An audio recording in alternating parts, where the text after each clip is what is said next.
The hum of the air whooshing around the car accompanied my bored stares at the hours of towns, farms and coastal highways. My focus was only occasionally broken by my little brother, chirping up to once again ask our parents, "Are we there yet?" reminding me again why we were on this trip to begin with. My mom sighed, exhausted by what I'm sure was another migraine she would so often try to smile through. Sensing her frustration, my dad chimed in with a quick almost, "Buddy, if I weren't so numb from the hundreds of miles of road we'd already traversed." I would almost say my dad even sounded excited to answer that question this time. The sun was high in the sky by this point in our journey, and the sound of cicadas flooded my ears as the car rolled to a stop. I peered up through my window to see Dad had pulled over at a small roadside diner.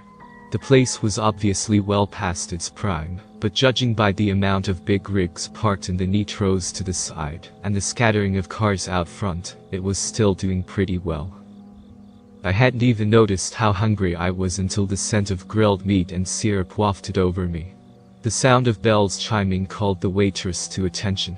"Hey there guys, my name is Stacy, and I'll be taking care of you today," she said happily while walking us to our booth. Cole asked our mom if he could have pancakes and she nodded, bringing a huge smile to his face. He was quite the people person even at just 6 years old. His bright blue eyes and curly brown hair drew people to him. Even our waitress couldn't escape this 6-year-old's charm. He regaled her with the story of how our grandpa was going on a long trip and didn't need his big old house anymore, so he got to have his very own bedroom now. The next leg of our trip went much faster, helped no doubt by the full stomachs we had helping to lull both of us to sleep. As I came to, inside of the car I was washed with a soft orange glow, and through the tree line I could see it.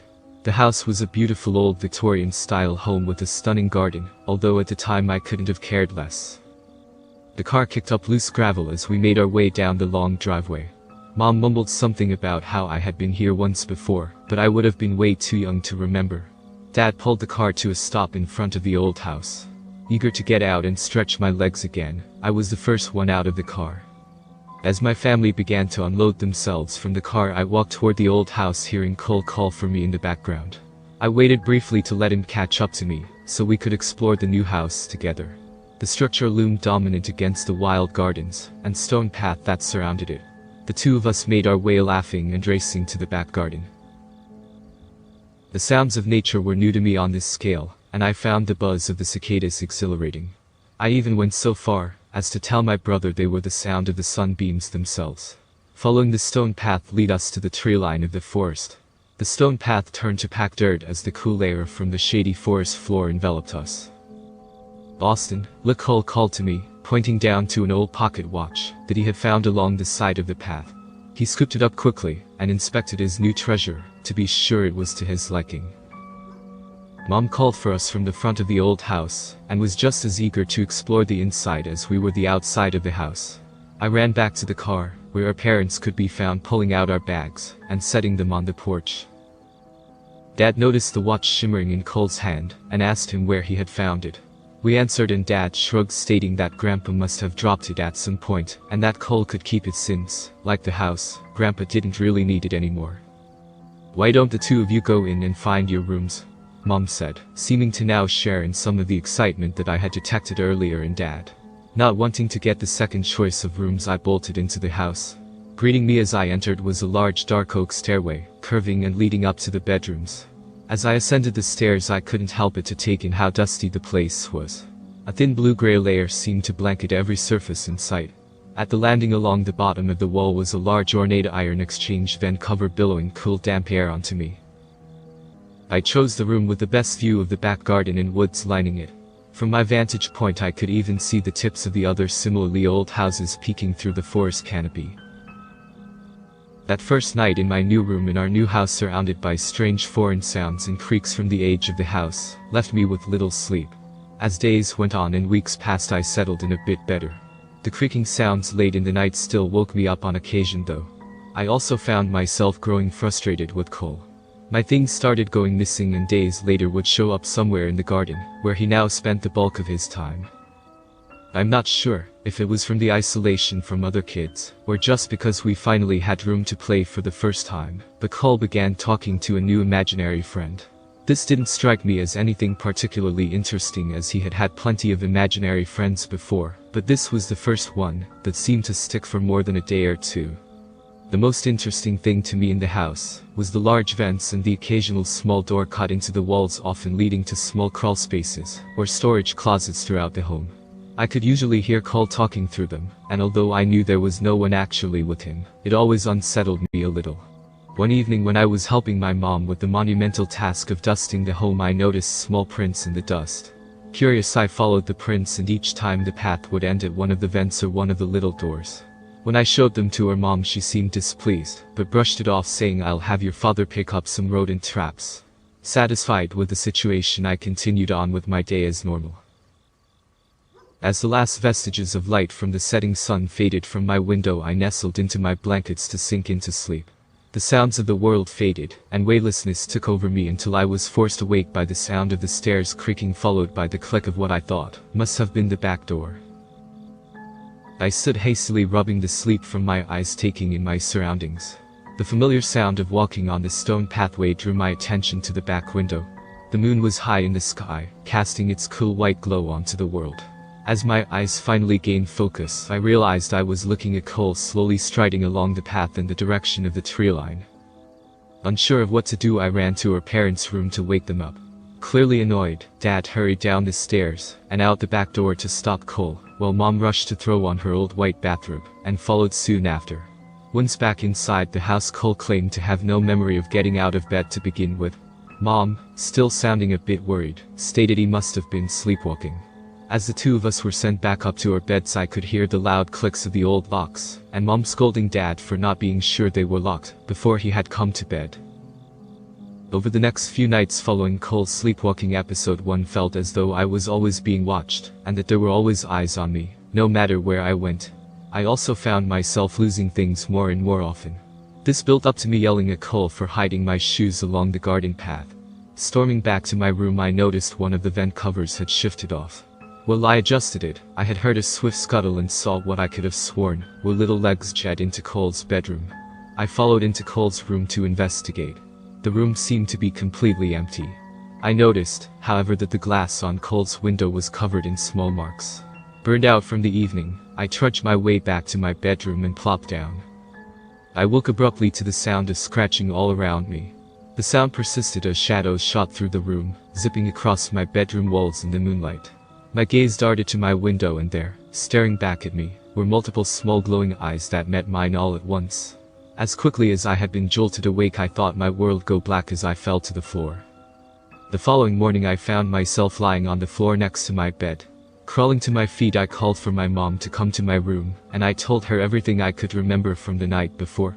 She patted my head and told me it was just a bad dream, and that I was just hearing what was likely a mouse in the walls. That evening, as I walked through the garden, I noticed Cole standing where the stone path from our garden met the dirt path leading into the forest. He was holding the pocket watch we had found that first day, and he was murmuring something I couldn't quite understand. I called out to him as I approached, but he didn't seem to notice, staying transfixed on whatever it was he saw in the woods. Shaking him to break the trance he was in seemed to be the only thing that actually worked. The second he came to, his eyes locked onto mine, and with the most frightened look I have ever seen, he said, "I don't want to play with the Manymore." Confused and overwhelmed, I told him we should go inside to play for the rest of the day. He nodded in agreement, and took my hand as I guided us back along the path to the back door. I tossed and I turned in my bed, plagued with the nightmares that night, and waking violently to the sound of tapping on my window. Turning my gaze quickly, there I saw what looked like 10 sets of glowing little eyes, and before I could make any sense of the situation, I heard the sound of scratching growing and billowing around me. Suddenly I was overcome with a swarm of small shadowy creatures all over me. When I attempted to scream for my parents, I found myself completely paralyzed by fear. I only wish I had known that they weren't there for me, because as soon as they released me and scuttled off in different directions, I ran directly to Cole's room to see if he was okay. To my horror, Cole was gone, nowhere to be found. I shot off to the ground floor of the house, jumping out the back door calling for Cole. But I couldn't see him. The sound of me must have woken my parents, because I saw lights coming on in the house, and heard my parents come running outside to meet me. The next few months were dim, and plagued with a huge sense of loss from both of our parents. As soon as I graduated, I left that place behind me, hoping to forget everything it had taken from me. Both of my parents are gone now. I only made my way back to this place because I am the last one left, and someone has to clean the place up to sell it. My parents never changed my brother's old room after that night he went missing. As I stood in there, I could almost for a moment hear him asking my mom if he could have pancakes. Clinging to that memory, I let out a sigh. "I miss you, Cole," I whispered. No sooner than having whispered those words did I hear the sound of scratching coming from the old ornate vent cover on the landing outside his door. As I shot my eyes down to inspect it, I saw the glimmer of an old pocket watch laying in front of it. I have since sold the house, and I made sure that I sold it to a family without children. If you find yourself moving to an old Victorian home nestled in the woods, please don't make the same mistake we did. Check your vents. More than anything in the world, I love my dad. He's a big man, weighing in at 300 pounds, and where he lacked hair on his head, he made up for it with his big bushy mustache. He was a picture of a polished dad, loud, proud, and very hardworking. My father worked his fingers to the bone in a mechanic shop for 20 years, and saved every penny until he could fulfill his dream. In 2008, my pa, Glenn Lewandowski, opened Amelia's Eats. Guess who's Amelia? It was a massive restaurant that was hard to fill up, and even harder to maintain, but always made enough to stay afloat and have just enough profit to keep the lights on. In 2016, my daddy left us. 56 years of hard work, no play, and pushing himself too hard took a toll. My dad left me Amelia's Eats, and I had the choice to sell or maintain it. It felt like he could still be with me if I could keep his dream alive. I told the lawyer who represented my father's estate that I would be keeping Amelia's open, and he said he would be in touch. The first few weeks were hard. The customers had all grown used to the jolly man with a thick accent and knack for cooking, lighting up the restaurant. Now, his 5'2", thick-haired, dull toad of a daughter was struggling to pick up frying pan and light up the world with it, just like him. Well, my dad taught me everything there is to know about Poland, cooking and Polish cooking. He didn't really leave instructions on how to be a figure. I didn't know how to inspire his staff to work hard, lift up his customers, and keep his bill collectors at bay. 1 month in, a box came from my dad. Inside was his chef coat, a manila envelope, and a binder full of financial records. After about an hour of crying into his coat and asking the universe why he had to go, I finally opened the binder. I found out that Amelia's was a bridal shop before it was a restaurant, and that's why it was so big. I also found a lot of old invoices and paperwork, detailing 8 years of expenses. I then opened the envelope to find a letter from my father. It read, "My darling Amelia, you're the apple of my eye, and the moon in my sky. Never has there been a man more proud of his daughter. When you receive this letter, I will be gone from this world. Amelia, through you, I will never truly be gone. I am always in your heart, guiding you towards what is right. I have left you with your namesake. I hope you love it, and it may become your dream like it was mine. Should you keep her, there's one thing you should know. Every night at midnight, the store must be done with dinner service completely and ready to be closed. The staff must be ready to leave at midnight, no matter what, no exceptions. Right before you leave, you must prepare a plate of your most popular Polish dish, and take it down to the basement. Leave the plate in the center of the basement, then turn around and leave. Leave all the lights on, and you must never look back. I hope you do what makes you happy, my darling Amelia. Love, Papa." I thought the letter was a little odd, but I chalked it up to my dad taking an astray and keeping it in the basement of Amelia's. After an emotional night, I went to work the next day. My father had a right-hand man who helped him run his restaurant, an old buddy from the auto plant. His name was Sergio, another Polish immigrant. He was around my dad's age and really rocking the grumpy old man attitude. It didn't really matter though. Sergio came to work on time every day and worked hard. I never had to worry about the basement or the weird requests because every day, Sergio closed up the restaurant for me and took care of it all. When I brought up the letter, Sergio looked sad for a moment and said got it, and walked away. Months went by, and I made some changes to Amelia's. I cleaned it up a bit, spruced up the menu and the decor, really started to make it Amelia's for the first time. One day though, I woke up to a call from Sergio's wife. She told me Sergio had fallen ill and could no longer work. This was devastating, to hear my father's best friend in the world would soon be following him to whatever awaited us after our time on Earth. I got to work hiring someone to replace Sergio, but in the meantime, I had to close up every day. I've never been the type to back away from a challenge, but working open to close every day at Amelia's put a lot of strain on my body and mind. The first few nights were okay. I followed my father's instructions to a T. We had been flying through sauerkraut pierogies like crazy, so around 11:45 p.m. each night, I brought a paper plate of steaming hot pierogies to the basement and left them there. The basement was incredibly damp, the lights hung low and dim, and I could barely make anything out but the white tile floor. The thing that bothered me the most was the smell. The basement smelled like mold and rot, and overwhelmed me every time I went down there. The last night I ever stepped foot in Amelia's, I had made some latkes and pork chops for my father's stray. This mutt was really eaten good. I got to the bottom of the steps and tried to get a good look around. Nothing was discernible in the dim basement as usual. I looked at my watch. 11:49. I set the plate down but decided to look around, maybe try to find the mutt my father had left down here. He probably just made the midnight rule up so employees wouldn't waste time on the clock. At first, all I found were a bunch of scattered trash. Discarded fabric rolls, rusty shears, paper plates with animal waste, and many more mildly disturbing things. I looked at my clock. The minutes had ticked away into the effigy of normal basement, and slithered away. It was now 11:59. My father's warning reached out of my mind, and painted my face to a mask of panic. Something guttural shifted in me. Some deep human instinct that takes over when your car is hydroplaning, and you know it was because you were going too fast, and all you can think is I really messed up. 12 a.m., midnight. The air shifted in the basement, the mildewing stale air had a breeze. The coppery tone took the room hostage, and demanded you observe it. What was that? I thought to myself. I was standing just under a light, 15 feet away from this staircase. I froze in horror as I heard another noise. I wasn't feeling fear. I was deer. I was a rabbit in the trap of a wolf that was licking its lips and circling around. I was a fable, a cautionary story for little immigrant girls to listen to from their papas. I was going to die. No, that's silly. I told myself I was being irrational and needed to get it together before I got myself hurt. It was just a mutt, just a stupid mutt. How can a mutt make such an intimidating, metallic noise? It sounded like a rusty chain dragging on the concrete. My legs started to move and all of a sudden I was running toward the staircase.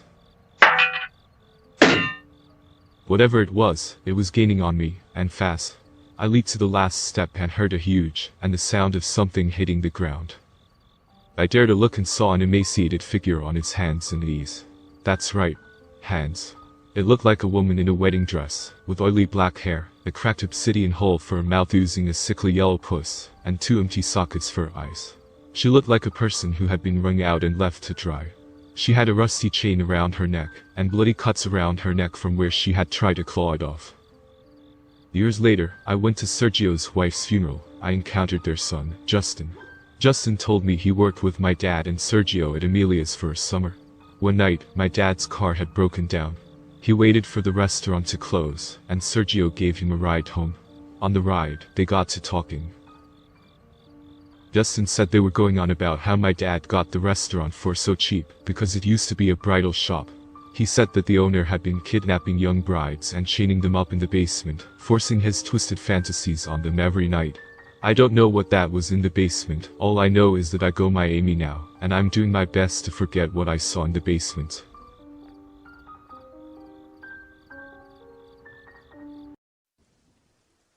I microwaved a cell phone a few days ago. It was a stupid, juvenile decision. I'm sure if you asked me at the time, I would have said something about wanting to see if it would explode. In my defense, I accidentally broke it a few months ago, and had smoked a lot of weed during the early hours of the day. Truth is, I was bored. Incredibly so. I don't have many friends, and I live alone in a grimy apartment in the middle of a dingy city. I have very few hobbies, chiefly getting high and wasting time. I hadn't seen another person in over a week.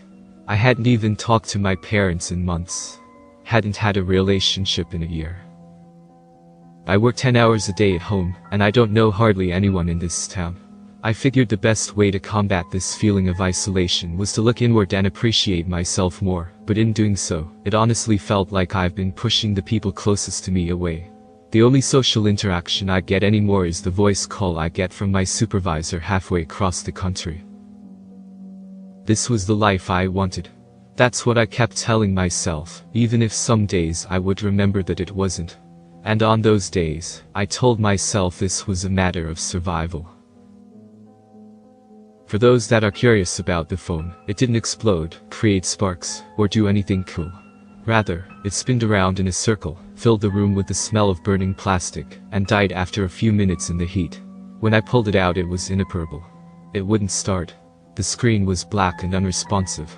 It was a smoldering paperweight that no longer had life.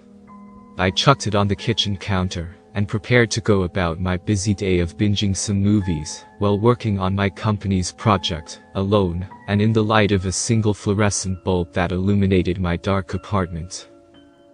So I got to work, and I started pounding away at the keyboard. Only, this was interrupted when after a few minutes, the dead phone rang. My phone with the fried electronics, and the missing SIM card, and the busted battery, and the cracked screen, rang. I approached it carefully. At the time, I found this to be bizarre. When I held it in my hand, it was still warm from the microwave. The screen was pitch black, which meant I couldn't see who it was. Not that it didn't matter, even if I hadn't subjected it to heat death, it shouldn't even be able to connect a call. Either way, there was only one way to find out what was going on. I held it in my hand, the phone vibrating slowly, and brought it to my ear. The ringing stopped. There was nothing on the other side, and I could only hear the sound of my shallow breath. I clenched my palms, unsure of what to expect. Part of me assumed that there was an explanation, perhaps this was a hardware malfunction from the fried microchip.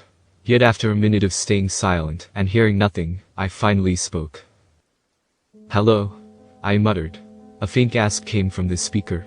Through the oppressive silence, just past the slight hum of the background signal, I could hear light sobbing. My heart sank as a quiet voice began to speak. Is there someone there?" I scratched my head, clutching the phone tightly. "Ugh, yeah," I said. "Who is this?"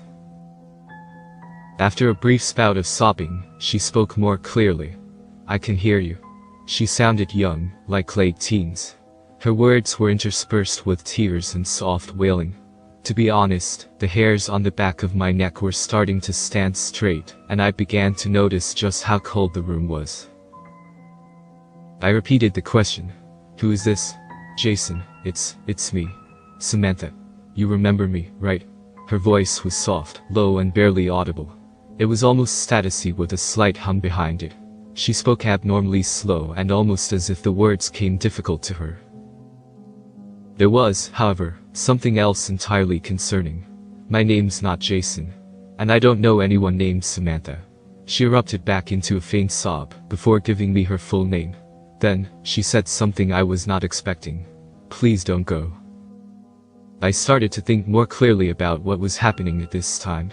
I was beginning to consider that perhaps the heat damaged the receiver. Maybe I was picking up a call in the ether. Maybe this was just a wild coincidence going on with the faulty electronics, and this was the last hurrah of my decade-old phone.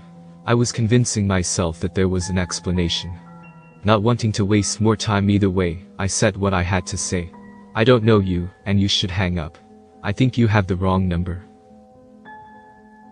"Wait," she yelled, her voice shaking, and almost indistinguishable from a blood-curdling scream.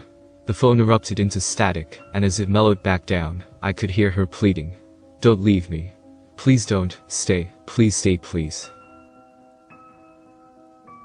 At this point, now a new thought was starting to enter my head. Despite the perplexity of the situation, the person on the other side sounded like she needed help. "Are you hurt? What's wrong?" More sobbing, before she spoke. I think I've been in a car accident." "Wait, hold on." I moved hastily to my laptop in the living room, clutching the phone to the side of my head as I moved. To be honest, I was unsure if this person was even in the same state as me, but I was at least going to make an effort to help if I could. "Where are you? I'll call an ambulance for you." I don't remember. I'll look you up. Stay there. I typed her name into the search bar. She kept sobbing as I pressed enter.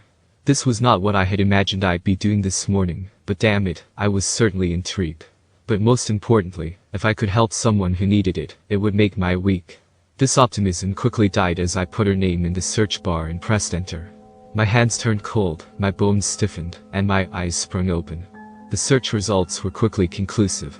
There was a link to a news article, a funeral home, an obituary, car accident, gravesite. The name she gave me belonged to a dead woman. Whoever you are, hang up now. Don't contact me again. The breathing on the other side intensified, and the hair on my neck stood up as I could feel my skin turn pale. As I began to think about it further, the situation had begun to return to absurdity. Here I was in my living room, talking on a broken phone that was sent through the microwave, and the only person I've talked to all week was this scared woman on the other side, that was either pulling a lazy prank, or had some other problems. Wait, please, she said much more weakly this time. I don't want you to go. I pulled the phone away from me, the screen still blank. I held down on the power button, nothing. The phone was not turning off. My heart was throbbing, and my fingers were quivering as I barely held the electronic in my hand. Wait, I'll come to you. I'll follow your voice. I shook my head. No, don't do that, I said, my words stammering out. I pulled the phone from my ear, dropping it onto the floor and stepping towards the furthest wall from it. My heart was pounding, but I was still convincing myself that what I had experienced was technical failure. It was technical failure. Surely it was a technical failure. The voice on the other side died down, and the room returned to silence. Then, the phone rang. I did not answer it, or step near it. Yet, after seconds of ringing, a voice could be heard yelling from the other side. Harupu. Drakamazinka. Dirkamasenka. The man sounded a sane, maybe Chinese or Korean, and I welled my mouth shut as the man's choking screams filled the room. After 10 seconds of silence, I blurted out a faint, "What the fuck?" Apparently, this was audible. The man's voice erupted as he began to yell, his words interrupted by deep breaths of air that seemed impeded by something, as if there was something around his neck. Onegaishimasu. Ikikudekinai. Roppu ga kitsusujiru. My knees began to feel weak, and I fell to the floor, the dark room around me beginning to feel oppressive. The phone sat in the faint fluorescent light, and I crawled slowly towards it with feeble arms. "Do you, speak English?" I got to my knees, clasping my hands around the phone, pressing tightly on the power button. The pleading from the other side did not stop. "Kazokunai, mashuakarimasen." "I don't understand you," I yelled. The man did not stop yelling, and I began to feel a panic take hold as I tried to force the phone off again. The phone would not shut off.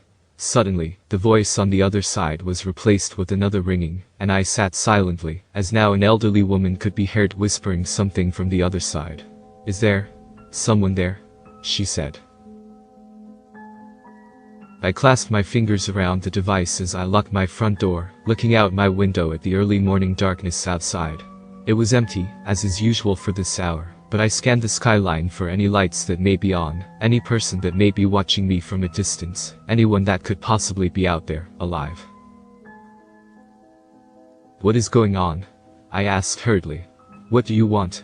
I could feel my heart shatter as the answer destroyed my paranoid delusions of the situation. "I want you to tell my grandkids I love them." My whole body became weak, and I brought my arms towards my chest as I began to feel a tightness in my throat. She spoke again, this time her words tear-soaked. "And tell them I miss them." I sat silently as the words replayed in my mind. I was no longer unsure of the situation. Whoever it was that was reaching me, they thoroughly believed what was happening to them was real. And now, so was I. The woman spoke again, calmly and confidently. "Are you an angel?" She was sincere. There was a warmth in her voice. She didn't sound like she was trying to confuse or trick me. I sat still in the middle of my room, thinking of something to say. I held my hand over my mouth as I pushed myself towards the couch, slumping against it weakly. With a million thoughts running around in my head, I sat staring out the window at the dark blank sky outside. The stars glittered light years apart from one another, their brightness just visible, but beyond reach from one another. "Why can't you tell them yourself?" Surprisingly, the woman gave a faint laugh. Well, I'm too far away now. The cancer one. She seemed content with her fate, and I could do very little, but listen as she recounted her last few months in the hospital, the last time she saw her family, and the moment she went somewhere else. I'm okay though, just a little lonely. John and Murph know I'm in a better place. But the voice petered out, and for the first time, I didn't want to be alone. I wanted the voice on the other side to stay with me. But what? I asked. Are you there? The woman sighed, her voice getting thinner and softer. Do you know when I go to heaven? I don't. I've been here a long time, and it's so dark. You're the first voice I've heard in years. Her voice trailed away as the connection began to dwindle. My brother is waiting for me up there, I'm sure of it. Wait, I said, gripping the phone. The fear I had felt prior was now overcome with grief. I wasn't entirely sure if what I was experiencing was real or not, but I was beginning to realize that the people on the other end completely and unequivocally believed what was happening to them was real. You never gave me your name, so I can tell your family. Silence. Hello. Hello. More silence. I could feel a small tear form in my eye. I brushed it aside as time slowed to a crawl. My computer screen blacked out, and it fell asleep as I curled on the floor. I had my palm over the phone as I anticipated the next call. It never rang again. The phone was completely lifeless, and I was alone again. As the sun came up, and the city below returned to life, I sat still, peering out of my window like it was a television screen of some fake reality. I spent the rest of the day a ghost. I inhabited the walls of my apartment and I never left. I made my living, lived in the faint light of a fluorescent cage, and continued with my business, doing my best to avoid the crippling anxiety that came with my earlier experience, and the forsakenness that was clouding my mind. There was a woman in the corner of the room, sobbing, her knees wrecked and her hair draped over her body. She was wearing a bloodied skirt, and it looked as if she was previously in a brutal attack. "Or Samantha," I whispered. I couldn't see her face, nor do I think I wanted to, but I could very easily hear her. As soon as I said her name, she tilted her head, before turning towards me. I gave a slight whimper, before covering my mouth, shrinking into the couch. "I thought I'd follow your voice," she said.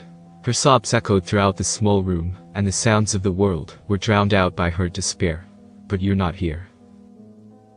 She started walking towards the center of the room, and I began to shake violently as I could feel the room drop in temperature.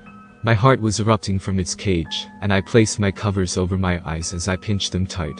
I expected her to attack me, maybe even kill me. I didn't know how I'd be able to fight back. I wasn't religious, so I didn't have that going for me. The most I could do is shrivel up and pray. She stopped walking. I peered with one eye over the cover.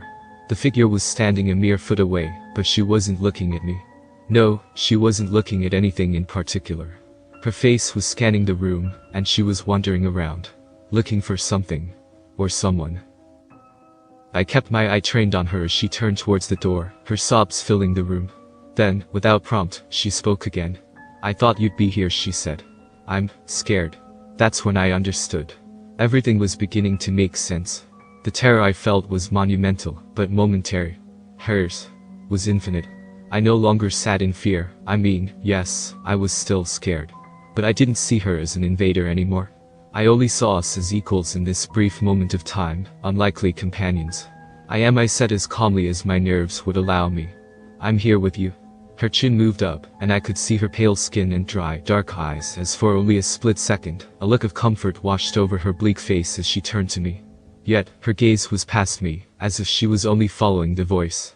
As I sat up straighter, she didn't change her look, only continuing to stare dead straight. She couldn't see me. "I don't want to be alone anymore," she said, tears draining down her face. "Please, stay." I hesitated, the cold air between us no longer piercing. I said the only thing I felt could help her in any way. I was not afraid of her. "I'll always be here," I said. The apparition gave a faint smile as the shadows around her swallowed her. "Thank you," it said, and in a moment I was alone in my apartment again. There was nobody but me, and the darkness, and the looming threat of the afterlife. As soon as she was gone, I bawled. I have no shame in admitting it. I cried for her, cried for myself, for the woman whose name will be lost in eternity. I was done living this life just to face an infinitum of separation. I couldn't help Samantha, but I wanted to. She depended on me, and I could not do more. Now, she is likely to never be heard from or seen again, but she will live on, wondering if the world forgot about her. Maybe though, I could still help myself. However it happened, for what technical reason may abound, or for what divine intervention allowed it, I had talked to the other side. And it sounded no different than the life I had planted for myself. The afterlife was sealed in permanence. My current life wasn't, yet. All this time, I wanted to hide in the shadows, while the world ticked along. I wanted to try, and find comfort in the nest of loneliness I had fabricated. Most importantly, I wanted to find peace in the only way I thought possible, a life of solitude. But I was not at peace. Not yet. I woke up with tear-stained eyes in the morning, and immediately called my family. I told them I missed them, that I loved them. I promised I was moving back at the end of the month, that I would quit my soul-sucking job. I messaged my old friends from back home, promising them that I would get with them again. The knowledge I have now of the afterlife, it will always haunt me like a specter that lingers behind your shoulder. This infinite loneliness, it terrifies me, and I try my best not to think about it. I doubt I'll ever be the same again, because of my encounter. I can only hope that I will one day be lucky enough to hear a faint voice in the endlessness that would bring even a minute of comfort to me.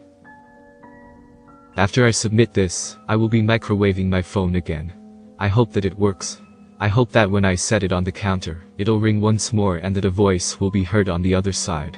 I hope I can give someone another chance of being remembered, another spirit a chance to share its voice. A voice that needs to hear mine.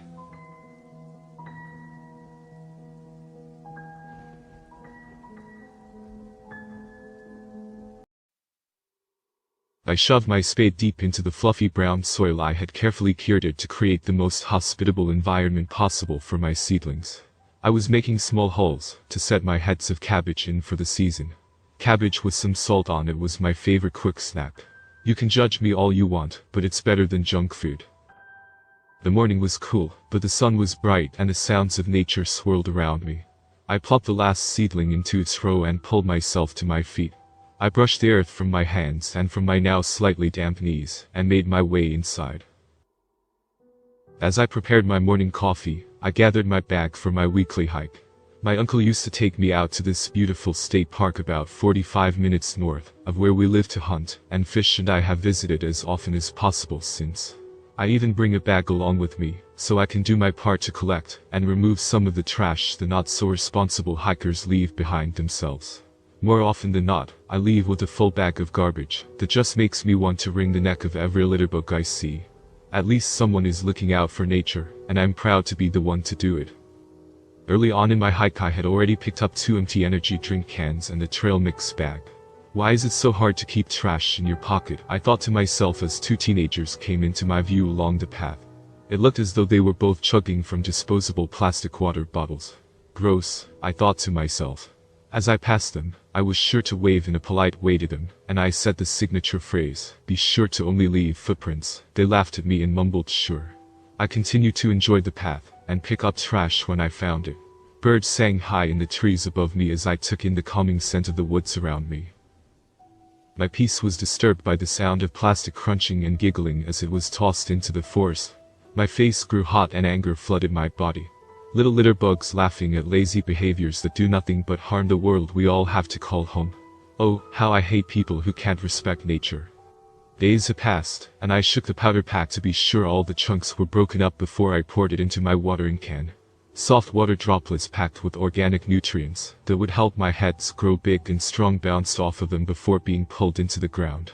I then inspected all the heads, to be sure all was well with them, before making my way inside to shower off the manure scent from my skin, before getting ready for another hike.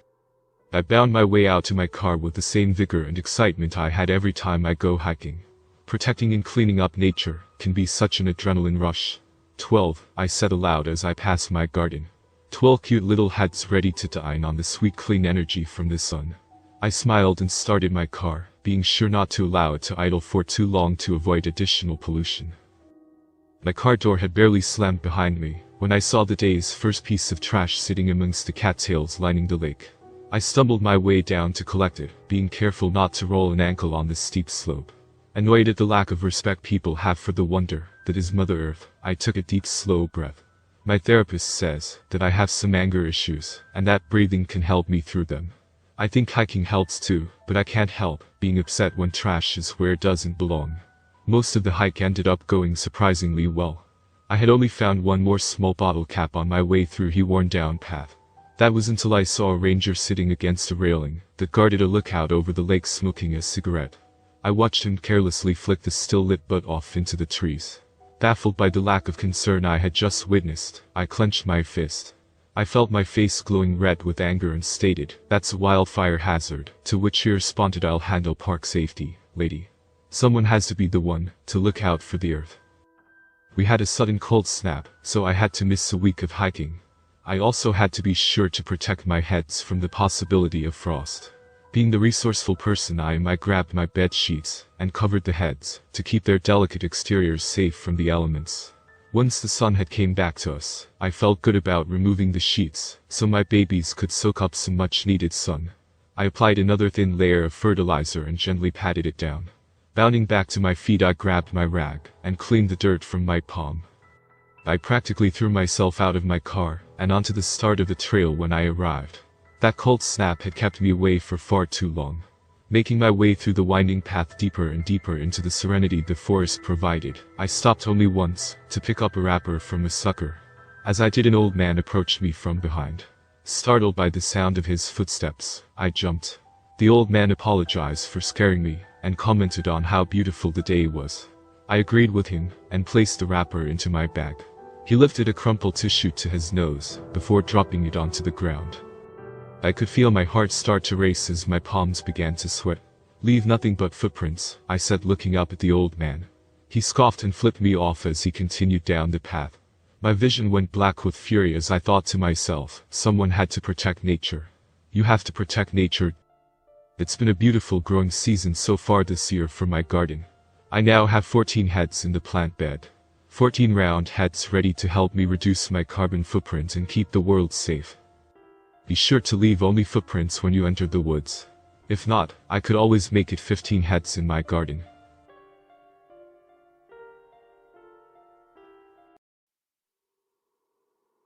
I used to be a normal person. I just want to get that out clear first of all. Yeah, I had a few strange hobbies, but when this all started out, I was just like your average Joe. One of my strange hobbies was browsing the deep web. It was mostly out of curiosity, let me assure you. I wasn't involved in anything shady and also made sure to take adequate precautions. One day I was just looking at random web pages when I stumbled upon a curious one. Hello there. Are you perhaps interested in buying other people's souls? I've been collecting people's souls for a very long time, and I have a bit extra. It was one of the most basic web pages that you could imagine, with only an address on where to send the Bitcoin to buy one. I laughed when I saw this. I had seen my share of scams on the deep web, but this one was new.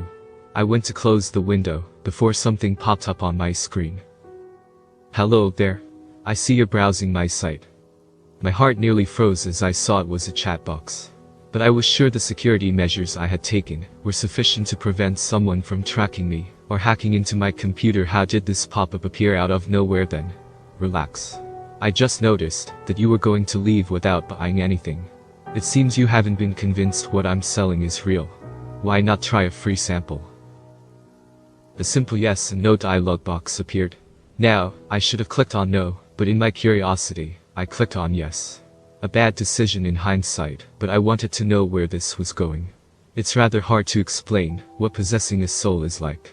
You probably think that a soul is immutable or indestructible, in other words. And you'd be right. In that moment I could tell in my head that I held a single soul.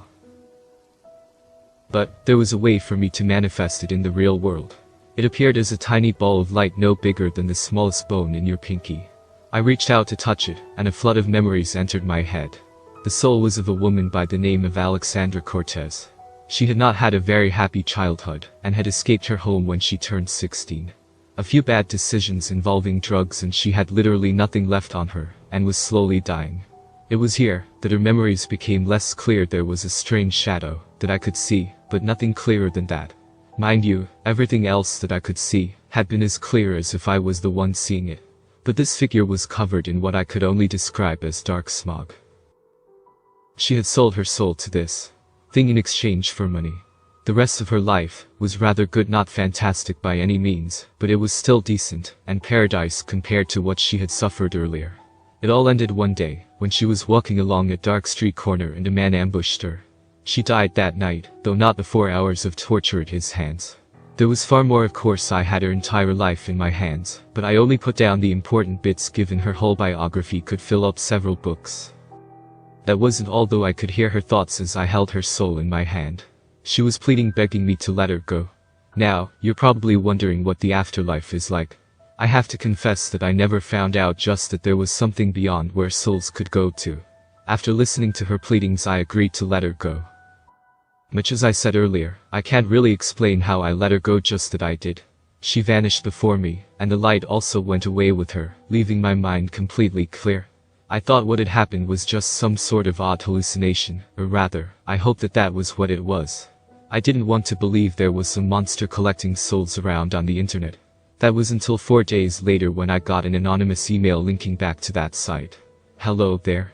I hope you enjoyed your free sample. Perhaps you would like to purchase another. We're having a sale now.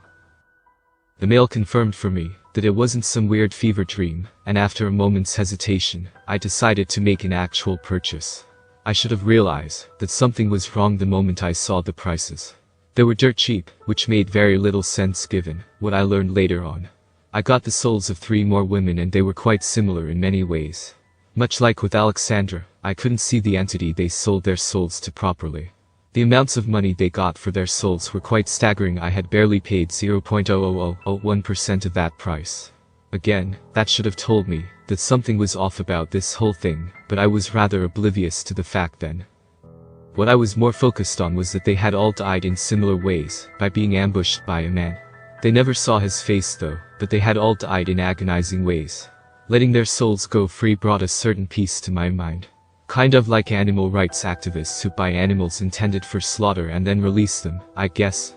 Except I was releasing these human souls from damnation. I highly doubted that whatever entity bought them in the first place was kind to them. I bought another one a few days afterward, and it was here that things took a dark turn. It was the soul of a man named Christopher. I don't want to share his full name here, but that hadn't even been what I had been concentrating on at the time. No, when I went through the memories of his life, I was sickened by what I saw. This man was a serial killer. Those 4 women I told you about earlier, he was the one who had killed them. He had done it to over 17 more. The mere thought of it made me want to throw up. Again, I couldn't see the figure to whom he sold his soul to. He hadn't done it for money, no, he had been caught by the police, and had exchanged his soul for getting out of jail. Some sort of legal loophole was there because the police didn't document a piece of evidence correctly, and he was let go. And he killed again. And again. 10 more victims before being caught and given the death penalty. Much like those before him, he begged to be released. But no sort of compassion emerged in my mind. I was sickened by what he had done and appalled that he had suffered so little compared to his victims. In my rage, I took hold of his soul and wondered what I could do with it. I could now hear him pleading again in my mind, but I ignored that and lit the stove. I then dropped a small ball of light onto the flame. Oh, he definitely felt that. He couldn't die, but he could feel the flame consume him. I could hear his screams, and though at first I was disgusted with myself, I learned to live with it. This man had no regrets or remorse for what he had done aside from the fact that he was dead. It became a daily routine for me. I would try to find new ways to torment him. I would stick him in my freezer. I would stab his soul with a knife. I even thought about buying acid from somewhere to dip him in, but that would have raised too many questions. I never really considered myself to be a vindictive person. I think it was because I had been so close to some of his victims, and had felt all they felt when they died, that I did what I did. Eventually, I got tired of this after a few weeks and let him go, but in case you're worried, I assure you he suffered 10 times worse than what he had dealt out. I then bought another soul a couple of weeks later. This one belonged to a woman who had killed 3 of her own children. My heart was hardened from before, and I went about my way making sure she got what she deserved. It continued like that. Nearly every soul that I bought was some sort of horrible criminal. I didn't get any innocents to release like I did earlier. Soon, my apartment had over 24 of them. I spent nearly every free waking hour tormenting them as much as I could. It was more addicting than anything I had ever tried before. Eventually, I ran into a small roadblock, though the prices for the souls increased exponentially. I should add they were worth right about how much they should have been. I had already released a good number and was quite frustrated that I couldn't get my hands on some more. I got an email a few days after that. Hey there champ. Seems that you're a bit short on cash lately, but since you've been such a great customer, I was thinking that you could have a few of them for free. With a few strings attached, of course. I barely even read the conditions as I agreed to it. That was just how much I was hooked. Now, I have over 100 souls. I spend all of my time dealing with them. It's strange, but I don't think I've eaten something in the past few months. I haven't even gone to work, and I thought they'd kick me out of my apartment for non-payment of rent one day, but they haven't. I have noticed a few changes when it comes to my body as well. There are 2 small bumps on the top of my head that won't go away. I've been meaning to go to a doctor, but haven't found the time. My skin has turned a different color as well, and I feel something growing out of my back. But really, I can't be bothered with all of that. A new shipment of souls has come from the website, and I need to get to work on them.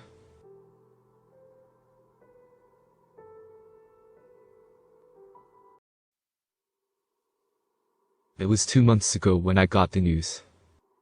The moment I saw the caller ID, my skin turned cold and my bones became weak. Lakewood Medical Center emergency room.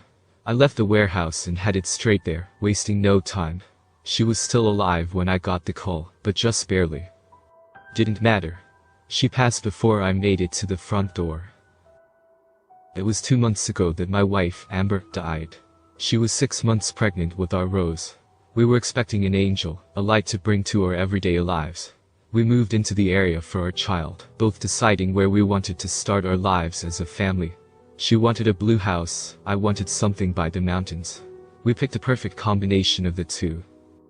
I collapsed on the ground when I heard what had happened. The doctor assured me her death was quick and painless, and that they had done everything to save her and our child.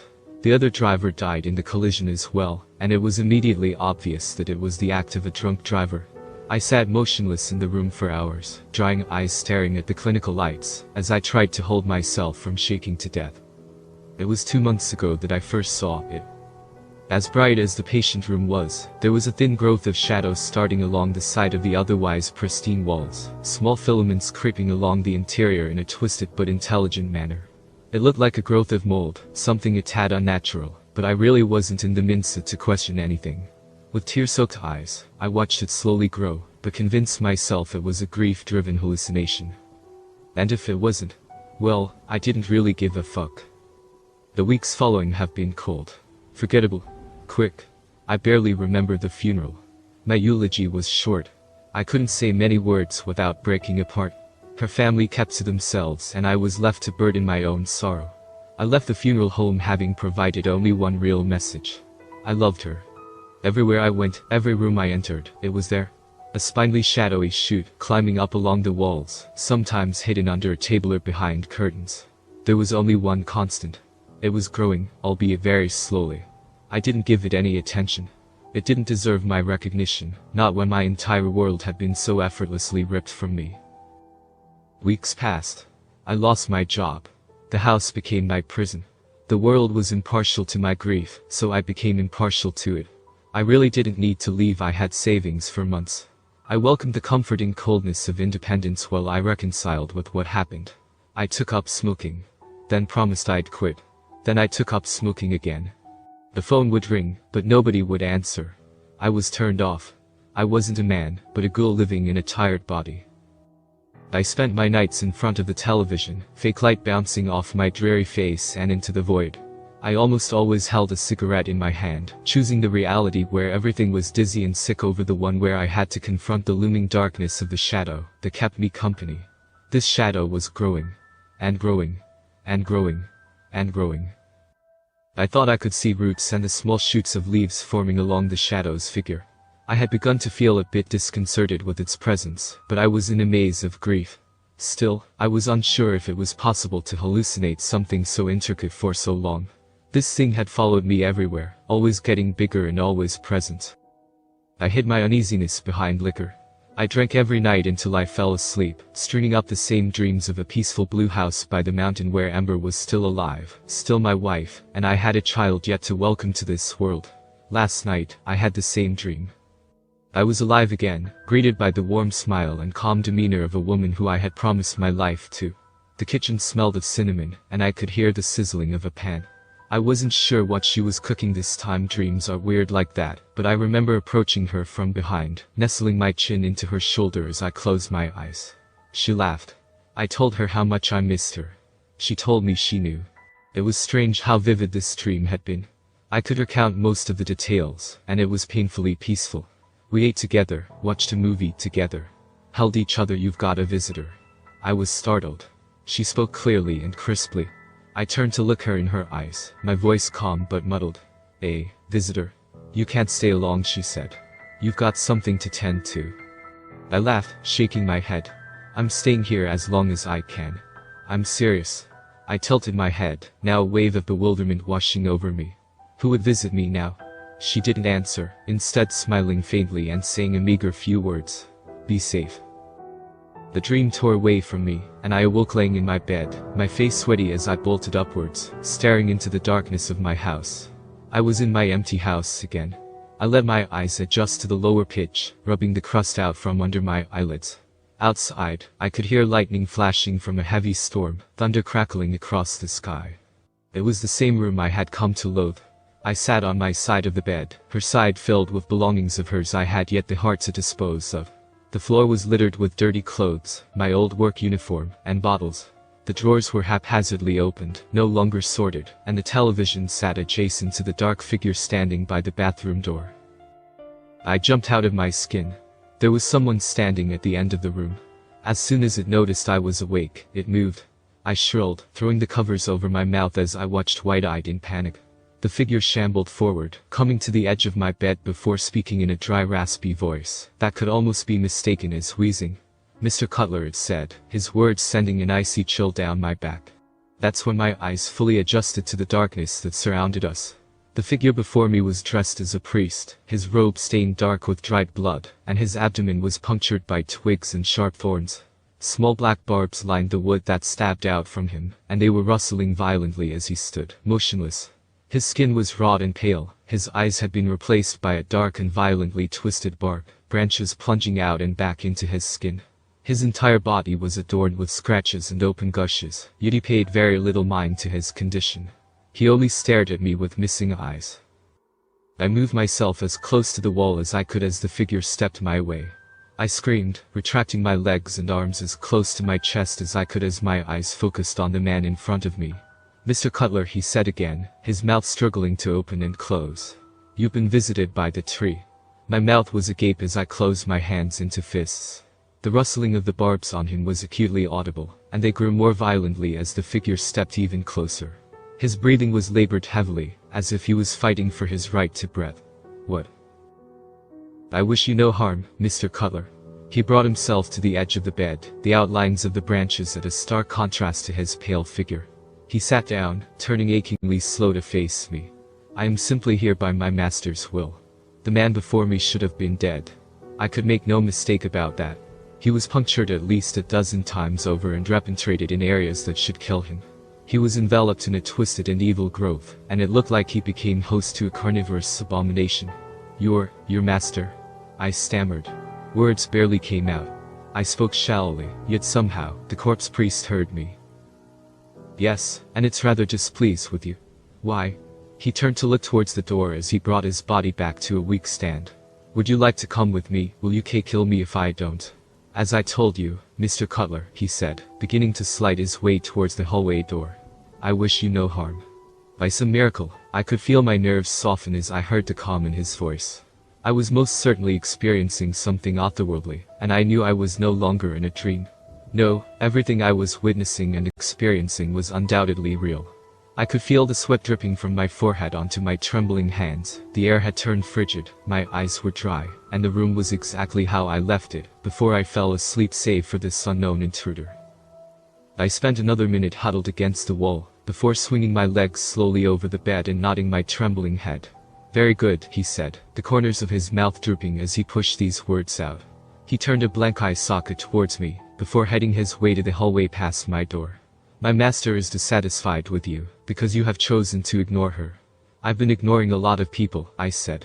We started towards the door. I walked a good distance behind the shambling man that now guided us into the dark. Have you noticed the shadows creeping up your wall? Notice how it follows you wherever you go?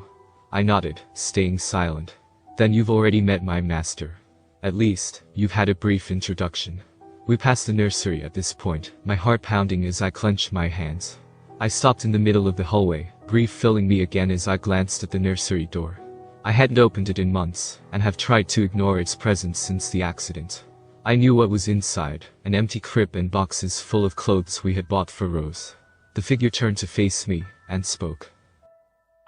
It's beautiful, isn't it? I shook my head no. That's not real, is it?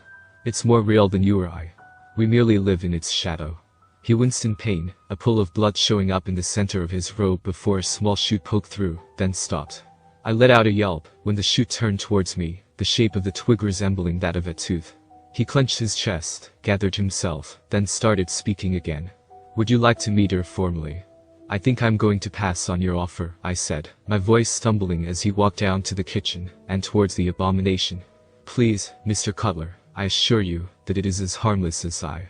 It just wants to open your eyes to the true form, and have you join its servitude. This isn't a process that is negotiable. His voice rose louder now than before, and he spoke with an intent I had yet heard from him. That's precisely why it sent me here. He motioned for me to join him at the edge of the tree. I gripped the railing of the stairs, my knees wobbling as my eyes scanned the scene before me. I descended and warily made my way to the priest, grabbing a steak knife on a nearby counter just to be safe. Reach out your hand and touch it, he said. This close to the tree, I could see my breath as I shivered and shook violently. I looked at the bloody protrusions coming from the man's body. Are you sure it's peaceful? The priest looked back with empty sockets, nodding his head. The barbs on the tree violently shook, and the flowers that dotted the wood were opening and closing, turning slightly as if to follow my hand as I slowly reached out. If I knew any better, I'd say it looked as if the plant was salivating. I don't think a vine shot out of the dark, quickly twisting its way around my arm. I hollered as I could feel barbs penetrate my skin, the vine squeezing as I viciously pulled away with all the strength I had. The priest spectated in moderate interest as the tree began to pull me towards it, flowers opening up and revealing hundreds of teeth. I screamed louder than I ever have, my free hand gripping the steak knife, intense pain flaring up my arm. I swung the knife to the vine, cutting until the tree pulled back, releasing me. I stumbled backwards into the table, knocking over a chair as I landed on the floor. I scurried to the edge of the furthest wall, my breathing wild as blood spurted from the new holes along my arm. I gripped my hand, clenching my teeth as I watched my arm turn red. What the fuck was that? I screamed between panicked breaths. You said it was harmless. It is a new experience you haven't yet had the pleasure of facing, he said. The first time is always the roughest. I watched him as he outstretched his hand to the tree, a small vine slithering from its bark and up his arm before burrowing under his skin. He pulled his arm back, a feeling of intense pain splashing on his face before he returned to normalcy. I want you and your stupid plan to leave, I said. We won't be doing that. You are filled with so much grief. So much pain. We shouldn't let that go to waste. I'm calling the authorities then, I said, stammering up, still gripping the steak knife.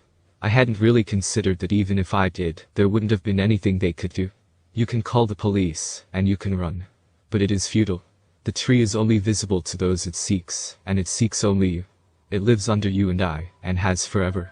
Under every person who has ever lived or ever will, the tree waits dormant. Most are not lucky enough to warrant a visit. It is selective. But it can never be outran. So please, Mr. Cutler, let's stop wasting time, he cried out as the branches under his skin twisted, forming new holes in his torso, and contorting his limbs. Then, he let out a blood-curdling scream as the tree racked his body, bringing him to the ground, spinning and rolling before he regained control. Moments passed and he slowly stood back upright as if nothing had happened, his body now covered in disgusting growths. I want you and your stupid plan to leave, I said. We won't be doing that. You are filled with so much grief. So much pain. We shouldn't let that go to waste. I'm calling the authorities then, I said, stammering up, still gripping the steak knife. I hadn't really considered that even if I did, there wouldn't have been anything they could do. You can call the police, and you can run. But it is futile. The tree is only visible to those it seeks, and it seeks only you. It lives under you and I, and has forever. Under every person who has ever lived or ever will, the tree waits dormant. Most are not lucky enough to warrant a visit. It is selective, but it can never be outran. So please, Mr. Cutler, let's stop wasting time, he cried out as the branches under his skin twisted, forming new holes in his torso, and contorting his limbs. Then, he let out a blood-curdling scream as the tree racked his body, bringing him to the ground, spinning and rolling before he regained control. Moments passed and he slowly stood back upright as if nothing had happened, his body now covered in disgusting growths.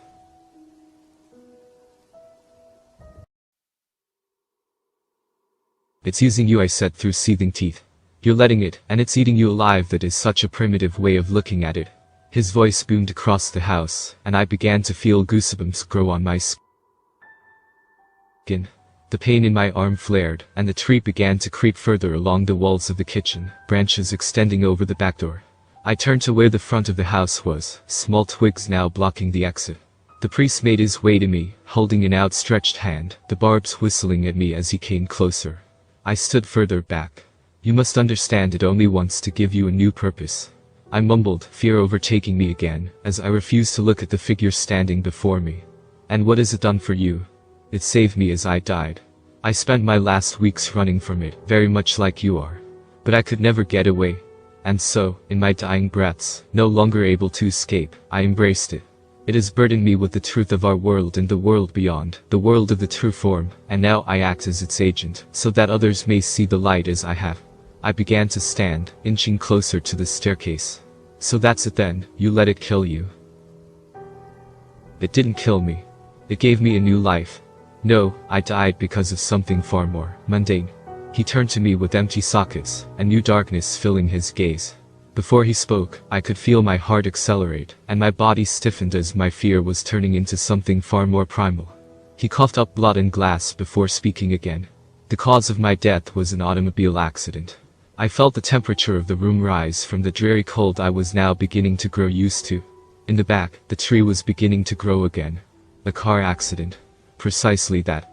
At that point, his grin became deep, and his eye sockets grew darker as he poised himself to confront me directly. Now, Mr. Cutler, would you like to know on which intersection? No, I could feel my skin rise, my hair straightening out and my blood begin to boil. My mind drifted off to amber, to the news the doctor gave me, the night spent in the hospital. Tears welled in my eyes as the tree grew. No, it was on East Meridian and 12th Avenue.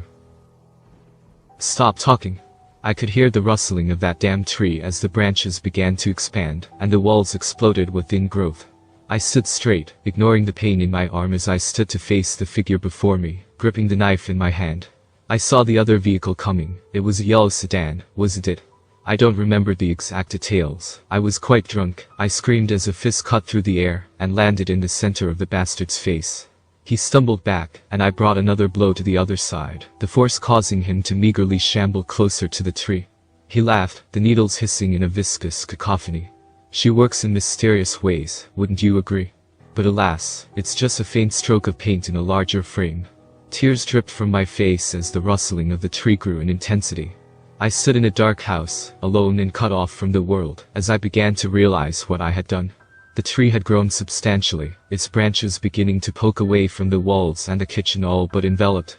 The walls of my house were becoming a mess of vines, barbs, and branches, and the flowers were all pointing towards me, opening and closing like salivating mouths.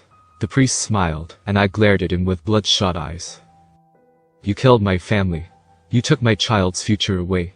You took everything I lived for. No, Mr. Cutler. I haven't taken everything from you. He stepped forward, branches of the tree following him as he stepped my way.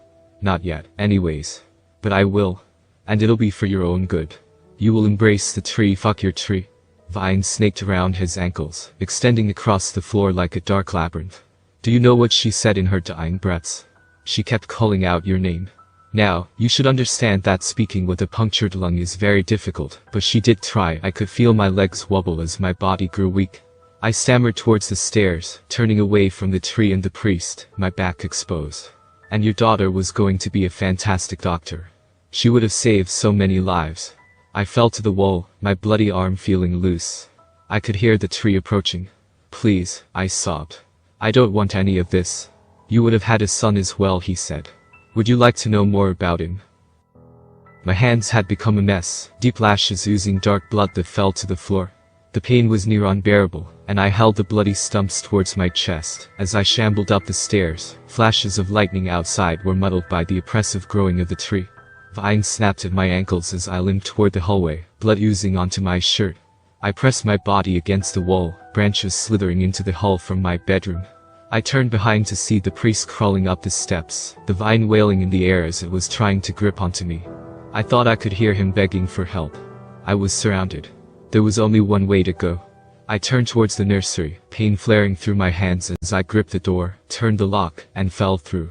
The room had been so far untouched. The walls were bright pink, and it was mostly empty save for a crib and boxes of clothes that we bought to prepare for the child. I slammed the door behind me, slumping against the frame, as I heard the rustling encroach behind me. Something large bumped into the door and I felt it bulge against my back. I yelped as I heard the wheezing of the priest as he slammed his body into the door. I gripped the frame, pushing myself against the crib with the force of my whole body, closing my eyes as I could feel the encroaching darkness suffocating me. She pulled away, and I could see the look in her eye. If you let it consume you, then this would be the last we ever see each other. She pulled the lighter out of her pocket, putting it in my palm. Please. What, it's time to move on, she said. She hugged me one last time. I weakly reciprocated. I don't know if I can. I stood motionless, waiting for an affirming word, or something telling me that I didn't need to go through with this. When I didn't get one, I nodded. Instead, I could only mutter one word. Okay. We'll always be here, waiting. I promise. My eyes tore open as the door busted open against the weight of the tree. I stood back in the nursery, staring into the maw of darkness as it crept forward. My despair turned to anger as I clenched my fists. At the forefront was the priest. He held his hand out and spoke again. It's time to come with us, he said. There was something metal in my left hand. I opened it, looking at the small lighter I had tossed months ago, yet now it was here. I could feel the weight in my heart lift as the tree grew into the room, the walls and the ceiling becoming victims to its might. I turned towards the crib, and with a hissing shrill, I pulled one of the boards from it, ignoring the scathing pain in my arms. The vines were beginning to descend from the ceiling, sharp tendrils lined with teeth and barbs. I kept my head low as I ripped open the boxes with my fingers, grabbing the clothes we had stored.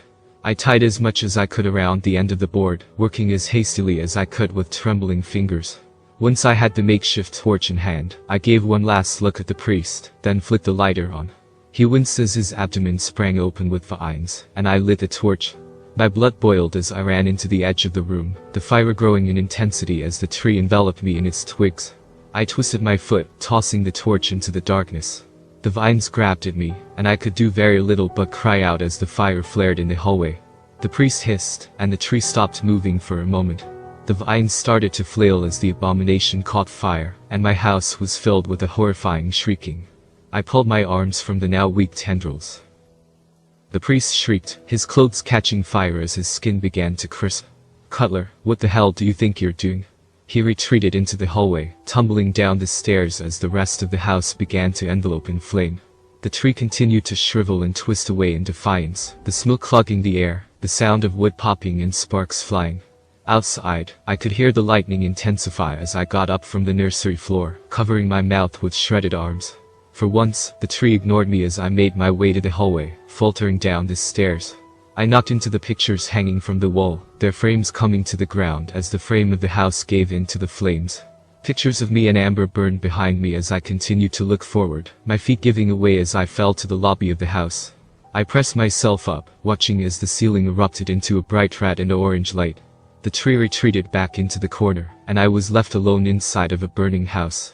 Behind me, the door was kicked open, and I could hear heavy footsteps as arms came up from behind me. My feet dragged behind as I was pulled away from the fire. I struggled to my feet when we made it to the patio, letting the firefighters carry me as my vision blurred. When my vision became less fuzzy, I found myself sat on the tailgate of an ambulance, ash smeared across my face and arm, sitting still under a warm blanket. A firefighter walked up to me, his helmet brought to his chest. Was there anyone else with you inside? I turned to the burning entrance, the dark shape of a contorted figure staring at me from the flame.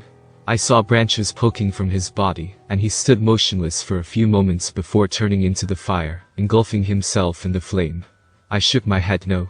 A paramedic stood in front of me, a flashlight shining into my face. Your house was struck by lightning last night, and our fire department is going to do everything in their power to save what they can. I watched as the blue house by the mountain withered away, burning, its ashes escaping into the night. My arms were lifted, the paramedics commenting on the mangled skin and deep lashes. They asked me if I knew what had happened. I told them I had no recollection. The last thing I remember from that night was the ambulance driver telling me everything was going to be okay. I nodded, and for the first time in months, I smiled.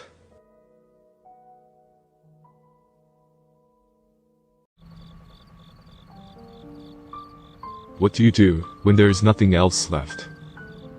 I was a college graduate who, 2 years after collecting my certificate, was still unemployed. There was a gaping blank on my resume.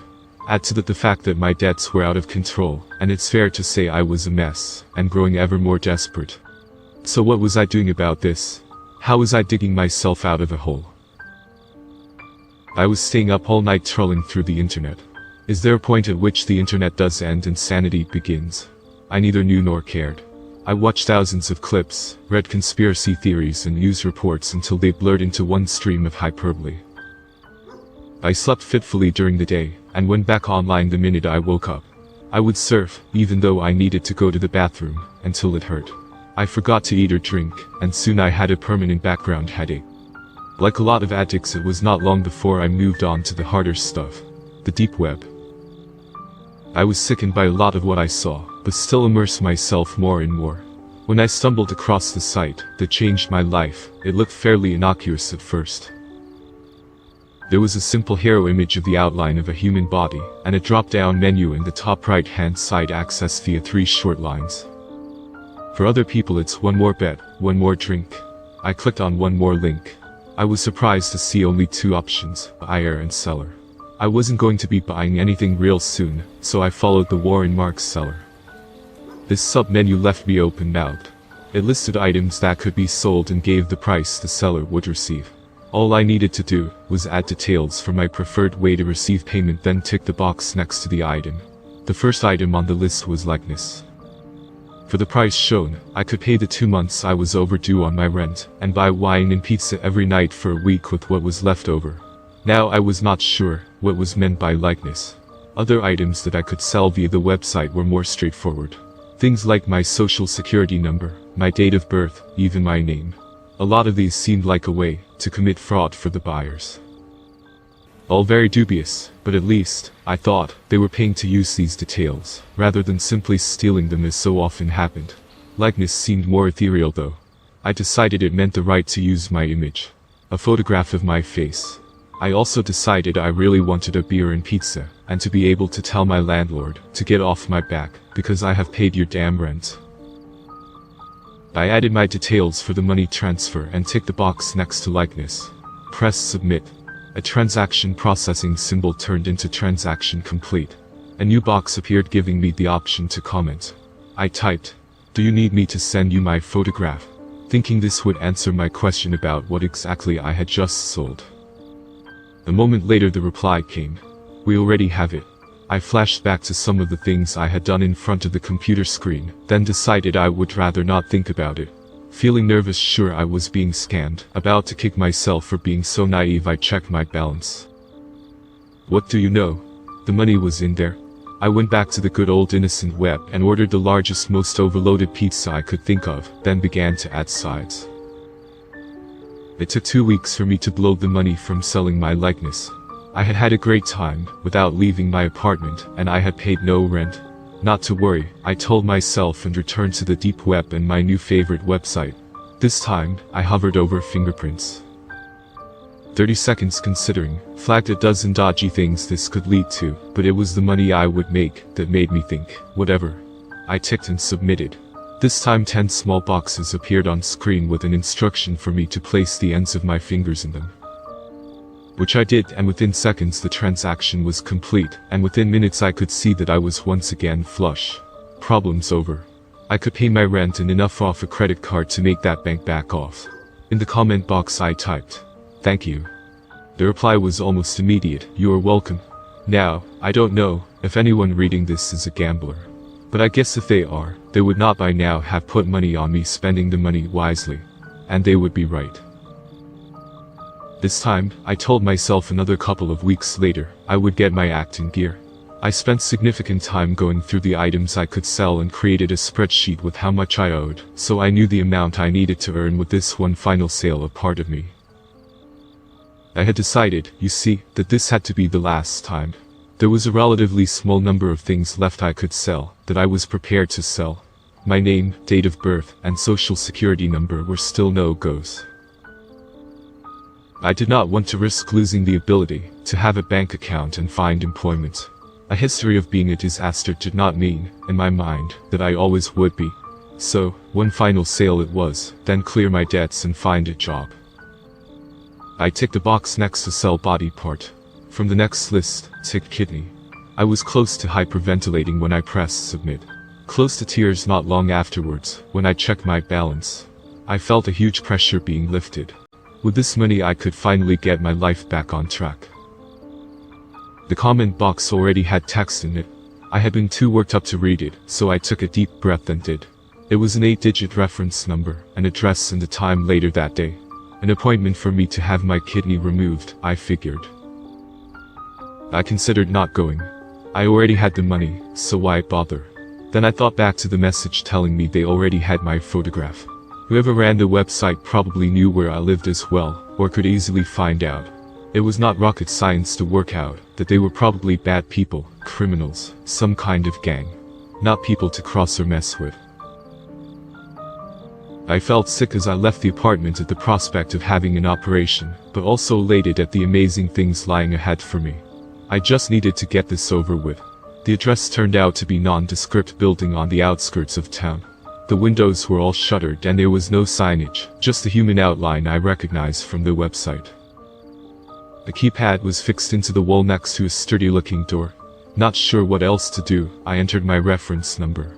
The door slid open with a sigh. My stomach doing backflips, I stepped inside. I could hear the drone of an air conditioner, but still suddenly felt very hot. Nerves, I told myself. Totally natural. I seemed to be in some kind of reception area, but it was deserted. Scratch that. A man appeared. He was wearing a white overall and mask and safety glasses. He may or may not have been smiling when he said, "Welcome, let's get you prepped." I followed him along the long corridor.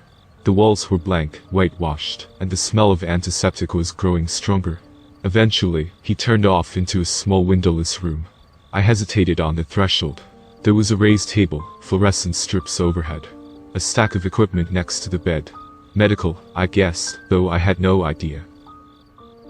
"Please," the man said and gestured that I should come in. I smiled weakly and did. He gave me a robe to put on and turned to do something to the equipment while I got changed. I assumed I needed to lie on the table, and when he looked round from whatever it was he had been doing and saw me, he said, "Good." Made me feel like a dog rolling over and playing dead, but I kept this to myself. I did though have some questions. "Is this safe?" I asked. "Perfectly," he replied without missing a beat. I wasn't sure. I felt hot to the point where I thought I was going to faint. And the lighting overhead was flickering, making pain start to flower above my eyes. "I'm not sure I want to go ahead with this," I said. "There is nothing to be concerned about," he replied, and, before I realized what was happening, had nicked the skin of my neck with a needle. I immediately felt an unpleasant tingling sensation, and a numbness began to spread up into my face. He picked up a tablet computer that was resting among the equipment, and studied it for a moment before turning back to look at me and asking, "Now, which eye would you like to keep?" "What?" I exclaimed, or tried to, because my lips were numb and the word came out slurred. "What are you talking about?" I managed. "I sold one of my kidneys, not my eyes." I did not wait for an answer. I was horrified and decided I wanted out of there. I tried to sit up, but the numbness had spread to my spine, and then my arms.